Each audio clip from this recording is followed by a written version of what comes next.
Boa noite. Vocês conseguem me ouvir bem? Então, tá bom.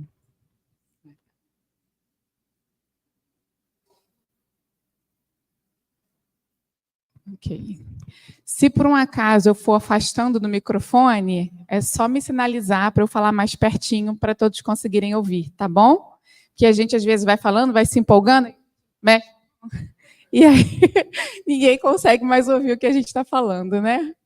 Bom, primeiro eu quero agradecer a oportunidade de estar aqui na casa, o convite do Márcio, os trabalhadores que me receberam também aqui, os companheiros, muito bem, com muita alegria, com muita simpatia, e isso faz com que a gente venha mais tranquila, né, aqui para poder falar, porque não é fácil, né, a gente falar para um monte de pessoas que a gente não tem muito contato, né? Então, agradecer a oportunidade também, né, da espiritualidade amiga e de Jesus por nos dar essa possibilidade de vir aqui trazer um pouco da mensagem, um pouco também da história do espiritismo, né? O tema que nós escolhemos é sobre Amélie Gabrielle Boudet. Ela era esposa de Kardec. Não sei se todos conhecem, né, a história dela. Alguém aqui conhece a história de Amélie? Não, então eu também não sabia, até eu ser convidada numa outra casa para poder falar no mês das mães, no mês das mulheres também, né? Então a gente vai apresentando o estudo e trazendo mais informações sobre essa mulher que foi a mulher forte do espiritismo, né? E a força da mulher no espiritismo começa, de fato, por Amélie Gabrielle Boudet. Nessa foto, ela está com 78 anos de idade. É uma das únicas fotos que a gente consegue dela na internet, então não consegui trazer foto dela, né, mais jovem, assim. Mas essa é a foto que a gente tem dela. Ela foi companheira de Kardec durante todo o período, né, em que ele codificou a doutrina, e depois que Kardec desencarnou, ela que ficou com a incumbência de continuar trazendo o espiritismo assim tão puro como a gente tem até os dias de hoje, né? Bom, ela nasceu em 22 de novembro de 1795, em Thiais, em Paris. Você está conseguindo ver? Tá. E desencarnou em 21 de janeiro de 1883, com 87 anos de idade. E aos 87 anos de idade, ela não precisava usar óculos para ler, tá, gente? Durante toda a sua vida, ela não precisou nenhum dia de óculos para poder ler e ajudar Kardec nas atividades da codificação, das transcrições, uma saúde que ela teve assim de ferro, né? Foi poetisa, artista plástica, professora de primeira classe e esposa de Allan Kardec. Ela se formou na primeira escola normal leiga de orientação pestalozziana, que era a mesma de Kardec também, mas eles não se conheciam ainda. E ela teve 3 obras publicadas que foram muito importantes para essa época na França em relação às artes, né? O que acontecia naquele momento de Revolução Francesa. Então, ela, enquanto artista, enquanto professora, ela deu grandes contribuições para a sociedade parisiense naquela época, com essas 3 obras. Contos Primaveris, Noções de Desenho, onde ela revolucionou a forma das artes que eram feitas lá em Paris, e o Essencial em Belas Artes também. E a referência, né, sobre a vida dela, eu trouxe através desse livro, Madame Kardec, que está a foto dele ali, que é esse livro que está aqui, tem a história toda dela. Está sendo difícil de achar para comprar, né? Mas é um livro que vale muito a pena ler, consegue a versão online dele na Amazon, quem quiser. E também através de uma palestra chamada Amélie Boudet, uma história de vida que tem no YouTube. É esse nome mesmo, o nome da palestra. Então, quem tiver interesse nessa palestra, inclusive, ela traz muitos documentos da época, né, assinados, livros da Sociedade Espírita na época. Então, é super interessante, é uma palestra muito rica também de informações. Bom, e aí, falando um pouquinho sobre a família de Amélie, né? Ixi, deixa eu botar aqui. Às vezes, quando eu começo a falar sobre a Amélie, a gente fica sempre puxando a referência de Kardec, porque a gente está muito acostumado a falar sobre Kardec, né? Só que essa palestra é sobre Amélie Boudet. Então, vai ser somente sobre ela que eu vou falar. Algumas coisas de Kardec vão vir, é claro, né? Não tem como não ter, mas o foco são as informações da vida dela. Então, ela tinha como pai Julien-Louis Boudet, ele era escrivão público vitalício na época, esse cargo passava de pai para filho. Era herdeiro das terras do pai, ele, né? E era provindo de uma família de intelectuais. Já a mãe dela, a Julie Louise Saint-Delacombe, ela era dona de casa, descendente de uma família de artistas, críticos de arte, escritores. Inclusive, o avô de Amélie era um homem muito importante, referência a críticos de arte em Paris também. Né? E aí, como é que foi feita, né, a educação de Amélie nessa época? Né? Como que a família dela conduziu a educação dela? Naquela época, as meninas elas eram criadas para serem donas de casa, para crescerem, estarem dentro das escolas. E dentro das escolas elas aprendiam a cozinhar, elas aprendiam a bordar, elas aprendiam a costurar. As meninas não eram formadas para o trabalho, não eram formadas para terem nenhuma vida independente. Era somente para casar. E a Amélie, ela já demonstrava uma inteligência tão fora do comum, mesmo pequena, muito menina, ainda na adolescência, que a família dela resolveu, então, se mudar para Paris para dar para ela uma possibilidade de educação diferente daquela que a sociedade estava acostumada a dar para as mulheres. Então, nessa época, eles suprimiam das meninas mesmo, tiravam o direito das meninas de estudarem outras coisas que não fossem os aprendizados para o lar. E a mãe dela não, e tanto o pai, né, quanto a mãe, eles não seguiram por esse caminho. Então, se mudaram para Paris para dar essa educação que ela tanto ansiava, né? Tinha muita facilidade desde pequena, com muitas informações, com línguas também. Então, não cabia naquele lugar onde ela estava. Então, vamos nos mudar para Paris, que lá nós vamos ter mais possibilidades, mais recursos, né? Bom, ela teve contato com as línguas universais. Ela falava o francês, ela falava o latim, também, que era obrigatório na época, mas ela também falava fluentemente o grego. Então, ela era uma poliglota, falava mais de uma língua, né?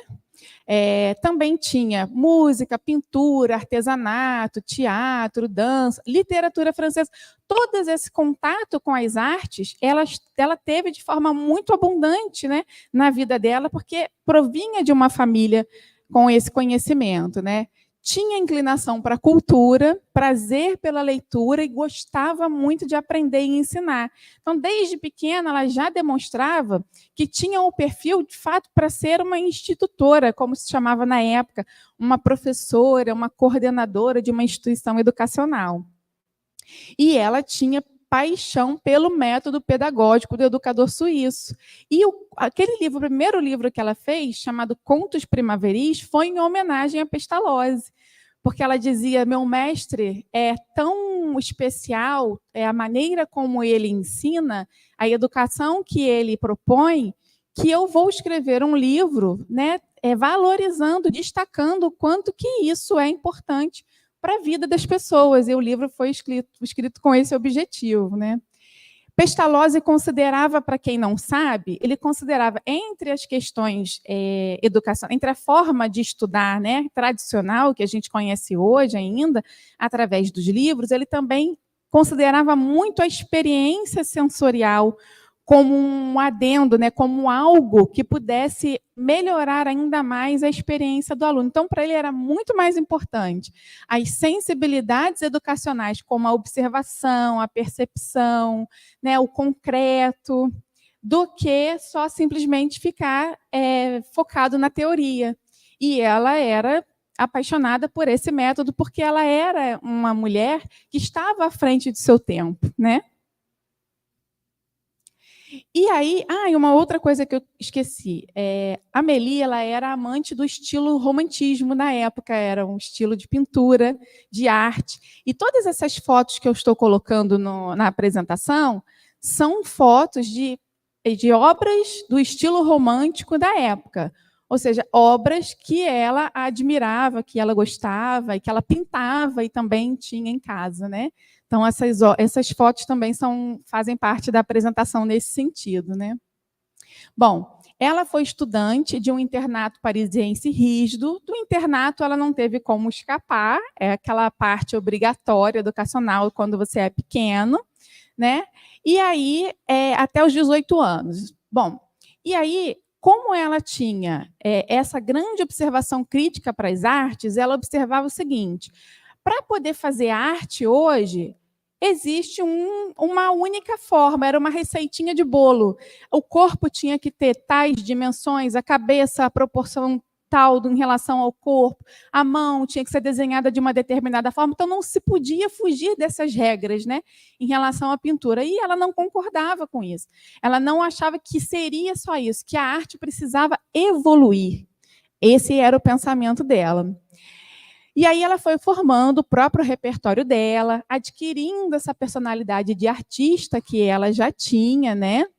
Sempre dispondo desses conceitos avançados para a sua época. E aí, para nossa surpresa, uma sociedade, né, que não valoriza a participação da mulher, mas tudo o que ela oferecia, tudo o que ela trazia de novas ideias, estava sendo muito bem recebido, principalmente pelas pessoas que eram as pessoas mais experientes, pelos artistas, pelos mestres mais experientes. Eles receberam o que normalmente causaria resistência, que é o diferente, vindo de uma mulher muito jovem, naquela época causaria resistência, né? Mas que hoje, inclusive, ainda continuaria um pouco. Mas, na época dela, era algo realmente muito fora do comum. E, mesmo assim, eles aceitaram muito bem as ideias novas que ela trouxe, né? E como era enorme a carência de profissionais de educação pública, essa profissão ela era destinada às pessoas que faziam parte do clero. Então, só quem fazia parte do clero da igreja naquela época é que poderia ser professor. Mas chegou um momento em que não tinha mais como renovar isso, estavam faltando profissionais. Então, abriu-se concurso para outras escolas, né, para outros métodos, como se fossem concursos hoje do Estado, concurso do município, né? Então, foi se abrindo concurso que eles chamavam de escola leiga. E ela fez e passou. Então, ela tinha 19 anos quando ela entrou para a Escola Leiga de Paris para se formar e depois passou nessa... Né, e aí, na época, a gente não tem como afirmar se era prova, né, ou como era, mas nessa seleção para se tornar, então, uma professora titular.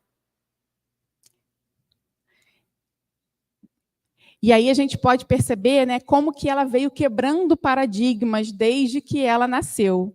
A Amélie foi trazendo um novo papel para a mulher na sociedade parisiense. E aí ela tinha que fazer algumas escolhas aos 19 anos, né? E naquela época eram poucas as escolhas. Ou ela deveria casar, ou ela faria um voto religioso, ou permaneceria solteira, e aí, no caso de ser solteira, ela tinha que obrigatoriamente morar com os pais para cuidar dos pais, ou ela poderia seguir o caminho de artista profissional. Só que esse caminho de artista profissional da época não era muito bem visto pela sociedade para as mulheres. Então, a única opção que sobrou para ela seria permanecer solteira. Mas ela não queria permanecer solteira e cuidar dos pais. Ela queria ter uma profissão, ela tinha a possibilidade de contribuir com a sociedade onde ela vivia antigamente. Então, ok, vou ser solteira, mas vou ser pedagoga de letras e belas artes. E para que isso pudesse acontecer, os pais, então, como ela deveria estar cuidando dos pais, ela então precisaria se mudar para onde os pais estavam morando, que era no interior. E aí a família dela, mais uma vez, rompe, né, com um padrão. A família, então, se muda para Paris para que ela pudesse estar naquele lugar que a sociedade esperava que ela estivesse, cuidando dos pais, mas que também estivesse exercendo ali aquela sua profissão, né, que era algo pela qual ela era apaixonada. Então, assim foi feita. A família, então, se mudou para Paris. Bom, e aí ela tinha já 25 anos, era uma mulher inovadora, criativa, queria continuar trazendo aprendizados modernos para a sociedade parisiense, transcendendo, né, isso, né, nessa época, indo além, trazendo ideias novas. E aí era muito reconhecida pelos seus feitos na educação francesa, através do trabalho e das publicações que repercutiram muito positivamente. Foi aquilo que eu falei um pouquinho antes, né? Repercutiram positivamente em toda a sociedade, em todas as faixas de idade das pessoas que eram as pessoas experientes da época, né? Mas ela, além de inteligente, muito vivaz, também era muito graciosa. Um dos relatos no livro sempre destaca a graciosidade, né? A forma como ela era muito doce no tratar com as pessoas, né? Então ela era beleza, ela tinha graciosidade, e isso chamava a atenção. E aí não temos uma data precisa de quando ela e Kardec teriam se conhecido, mas temos ali uma ideia, né, pelo tempo deles de namoro, que teria sido no final da década de 1820. Kardec, então, eles tinham um amigo em comum, e ele, então, teria demonstrado interesse em conhecer aquela moça que era a mestre na arte de ensinar a arte. E aí, no final, né, da década de 20, eles se conheceram e, por volta de 1831, começaram a namorar. Esses são os registros, porque tem as cartas, né? Eles trocavam cartas, né? Bom, quando ela tinha 36 anos e Kardec 27 anos, eles se casaram. Foi 9 de fevereiro de 1832. Outro paradigma que foi rompido, outro padrão. Amélie era 9 anos mais velha que Allan Kardec. Casaram-se e ele tinha a instituição Rivaio, que ele mantinha junto com um tio. Só que essa instituição acabou tendo que fechar as portas, e aí o casal se viu realmente ali sem uma renda, né, sem uma origem segura de renda que a instituição dava. Então, o dinheiro que eles tinham, as economias que eles tinham e o dinheiro que ele recebeu nesse rompimento dessa sociedade, cada um deles recebeu uma parte, né, o tio uma parte, ele outra parte, eles confiaram a um amigo que foi fazer um investimento, né, como a gente conhece hoje. Só que aí o amigo fez maus negócios com o dinheiro do casal, e eles perderam o dinheiro todo, né? Então, como eles então sobreviveriam, né? Bom, a Amélie tinha o trabalho dela, os livros que ela tinha publicado, Kardec também, mas o trabalho dele como contabilista de 3 estabelecimentos na época da cidade, né?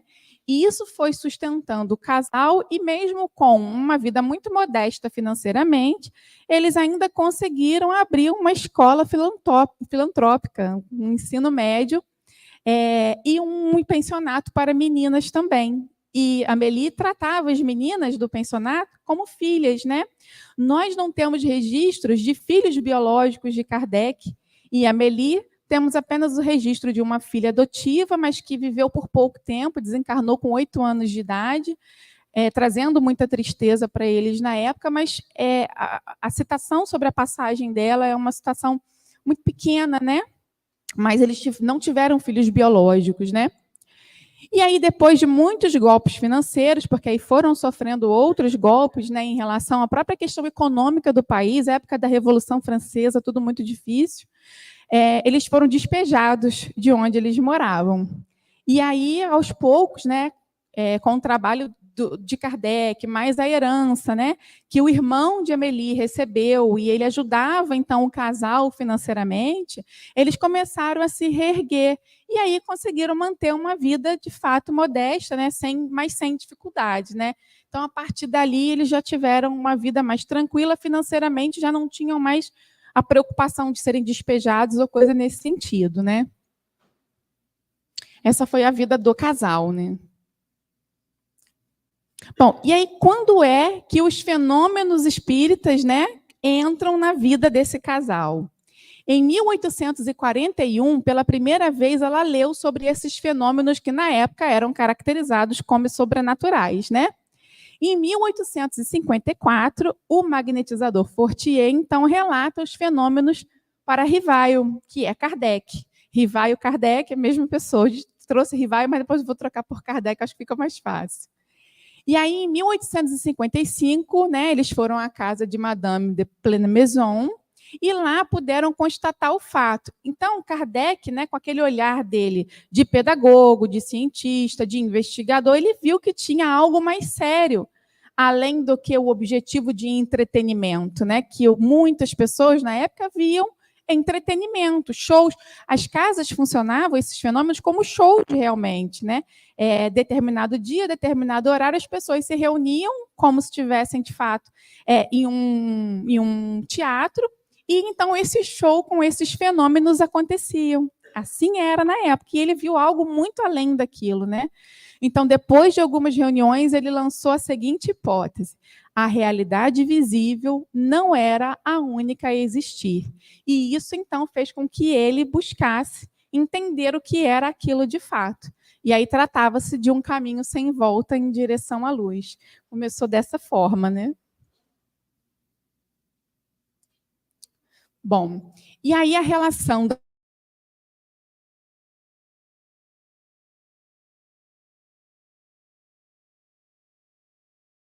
a ajuda financeira de Madame Kardec, que recebia do irmão também, em relação àquela herança da Terra dos Pais, né? Em 1858, a Revista Espírita também é lançada, também com a ajuda financeira dela. E em 1858, 3 meses depois, né, eles fundam, junto com alguns confrades, a Sociedade Parisiense de Estudos Espíritas, que tinha São Luís como presidente espiritual.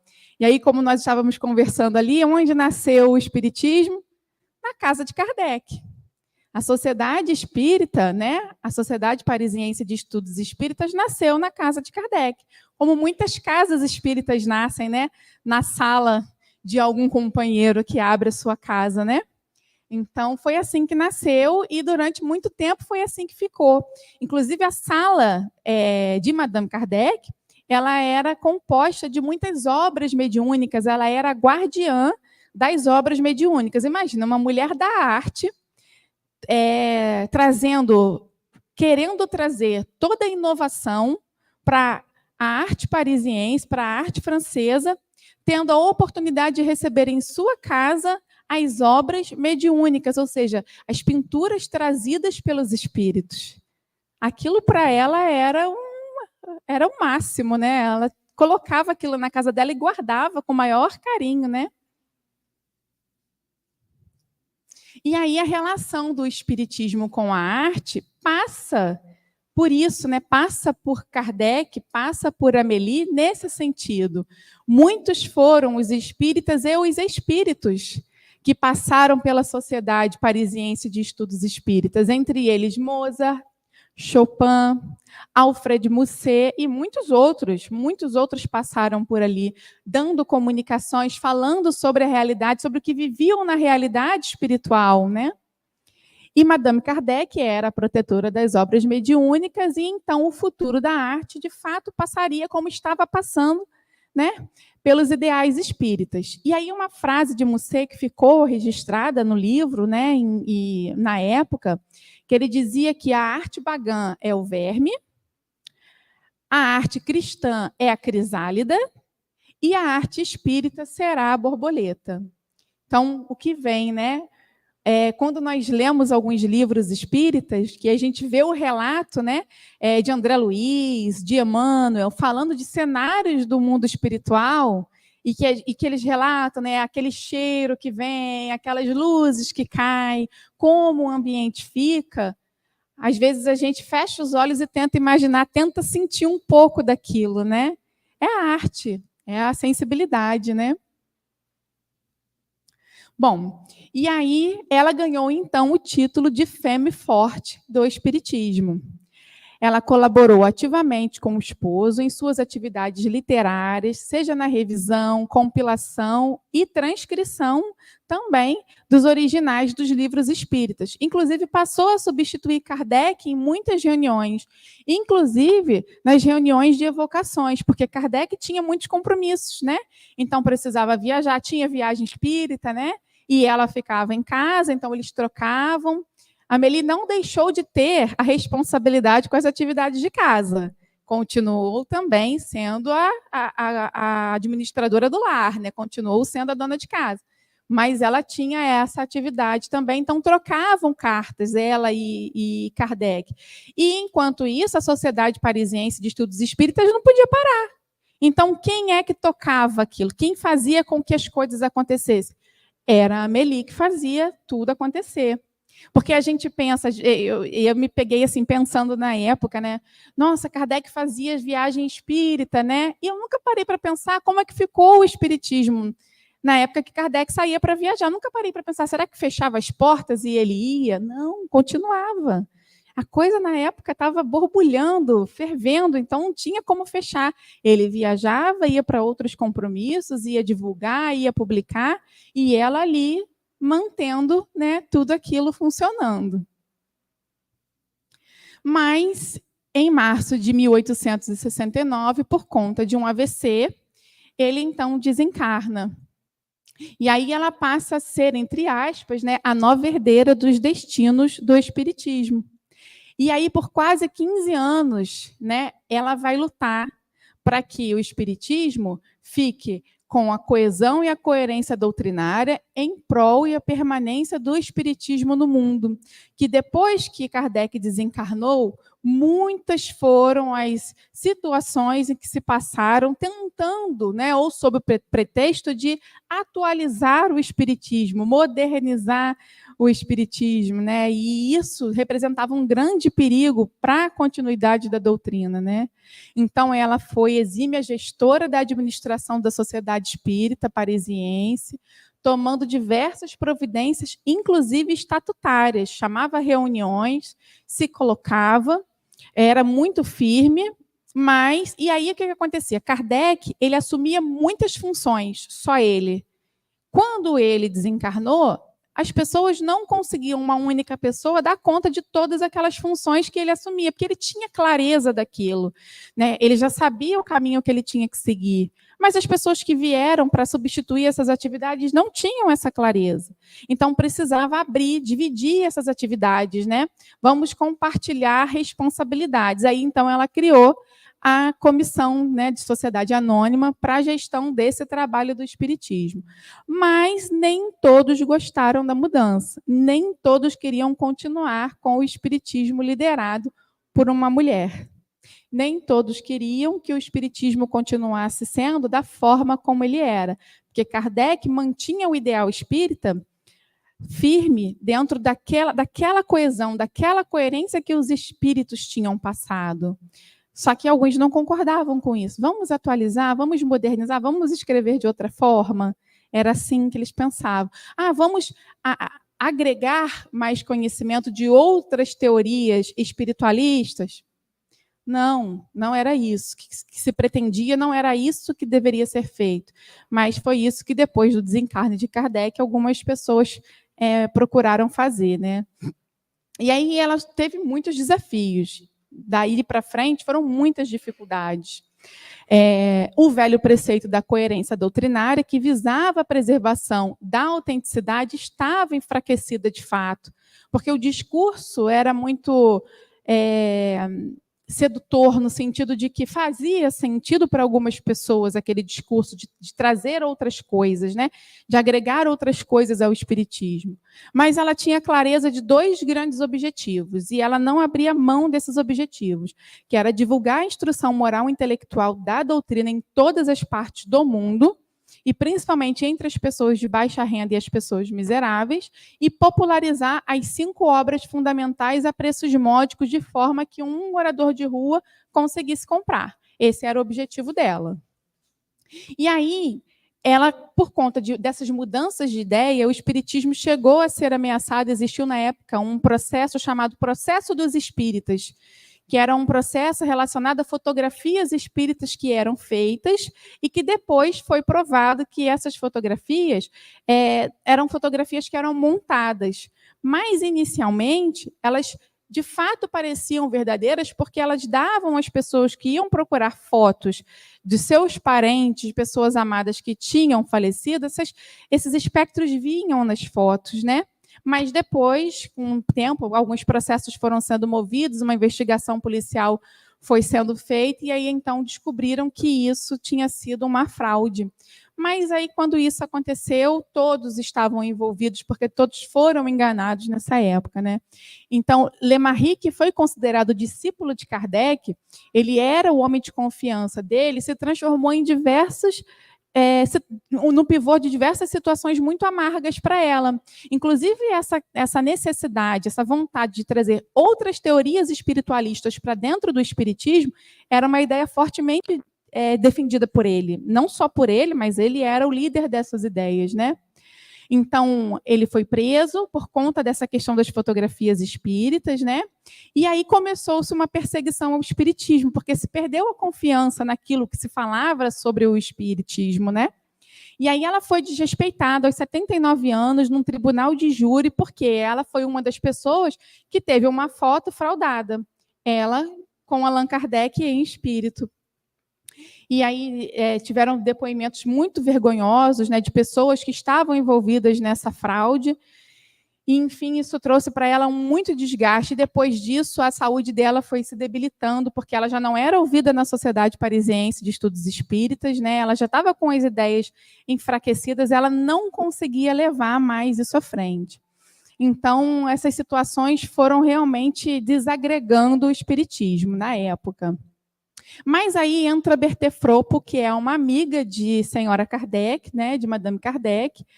Como ela já estava com 85 anos e a saúde dela estava muito debilitada, essa amiga, então, se aproxima dela, não só para cuidar dela, não só para ajudá-la nesse cuidado com a saúde, mas também para fazer a evocação de espíritos e também para elaborar uma estratégia para a retomada da filosofia espírita nos originais de Kardec. Então, ela passou a anotar tudo o que acontecia numa brochura que depois levou o nome de Muita Luz. E aí ela passou a anotar o que acontecia e a denunciar a Lemarie, porque muitas pessoas que estavam fora de Paris, fora da França, o espiritismo já estava espalhado pelo mundo, não sabiam o que estava acontecendo lá. Recebiam a revista espírita, recebiam as publicações, mas não sabiam de fato o que estava acontecendo. Então, ela fez essa denúncia e aí foi lutando pela proteção da doutrina espírita destemidamente. Ela batia de frente mesmo com todos eles, ela não tinha papas na língua. Ela falava com toda segurança, com toda autenticidade, e essas evocações de espíritos que eles faziam era feita por um médium que não se identificou à época, né? Até para que se protegessem essas ações, né? Esse plano, essa estratégia. Mas teve, inclusive, comunicação de Kardec, né? De outros espíritos superiores para que então se salvasse o destino do espiritismo. Estava ameaçado, né? E aí, por conta disso, o espiritismo, então, conseguiu, né, se reerguer e ficar fora de perigo. Então, sucessivas comunicações foram dadas por Kardec, e aí a orientação de se criar uma nova sociedade. A sociedade que era a União Espírita Francesa e logo depois o jornal L'Espiritisme. Esse foi o resgate do espiritismo. E nessa época, ela tinha a contribuição de Gabriel Delane e Leon Denis, muito conhecido, né, no meio espírita, que eram dois importantes pensadores e pesquisadores sobre o espiritismo, e grandes defensores de Madame Kardec também. Então, ela estava amparada, mas a saúde já estava debilitada, né? Ela já não conseguia mais lutar contra tudo isso. A tristeza também consumia muito, né, Madame Kardec.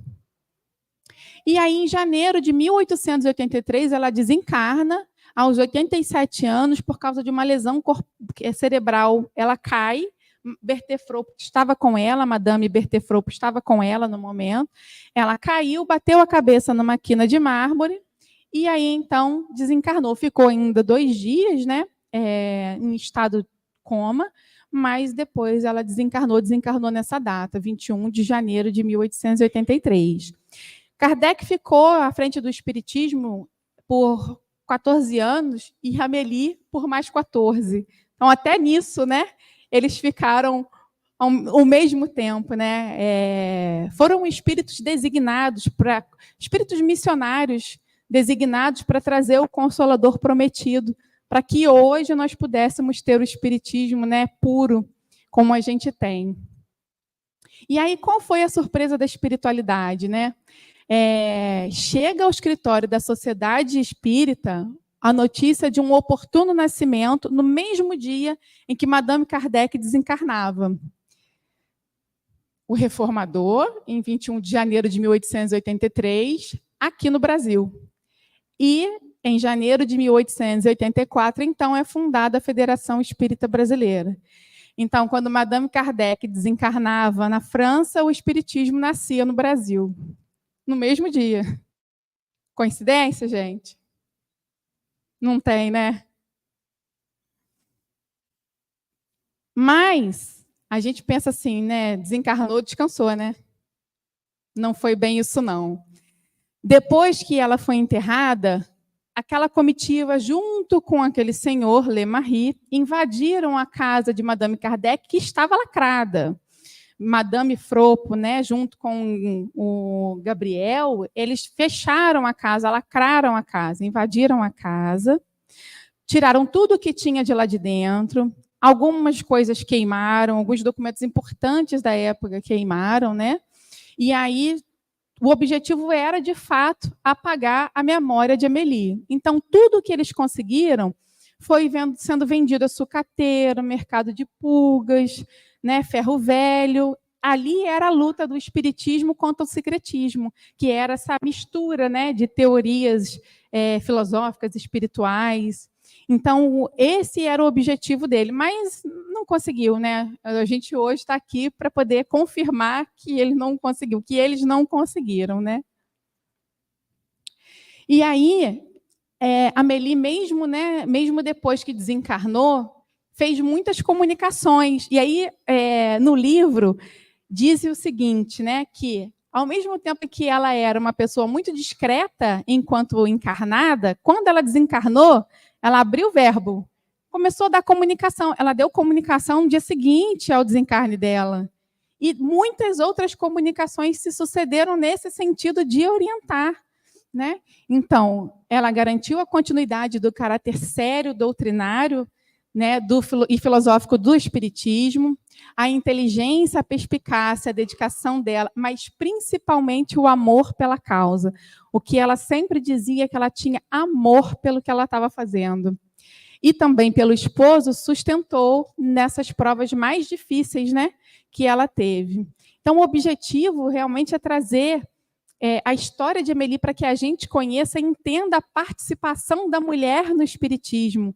Desde os primeiros momentos do espiritismo, a força da mulher trouxe também para o espiritismo essa possibilidade de hoje estar aqui entre nós, né, com toda essa riqueza, né, com esse caráter sério e doutrinário preservado, né?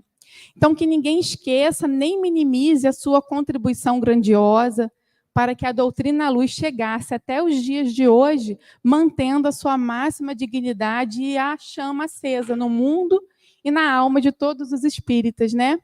Ela cumpriu a sua missão e ascendeu.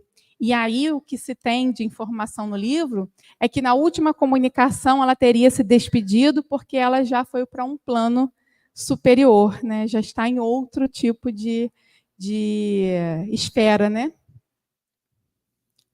E há aquela frase que a gente reconhece, né? E a gente reflete nela, e que é curta, mas é muito profunda. Nascer, morrer, renascer ainda e progredir sempre. Tal é a lei. Todos nós sabemos disso, né? Então, Madame Kardec foi essa pessoa que trouxe, né, para a gente essa possibilidade que o espiritismo, mesmo depois do desencarne de Kardec, continuasse sendo esse farol na vida de cada um de nós. É isso. Tudo bem? Obrigada. Obrigada.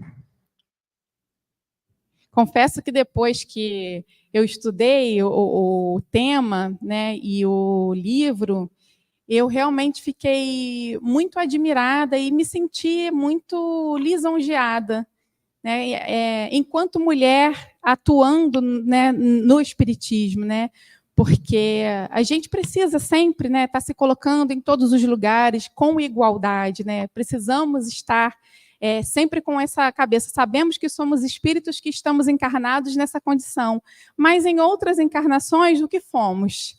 Homens, mulheres, não sabemos, né? Então, esse espírito, né? A gente foca no espírito de luz que ela foi para cada um de nós. Admirou-me muito essa história dessa mulher que esteve ao lado de Kardec, mas que a gente pouco ouve falar, né? É isso. Muito obrigada, gente.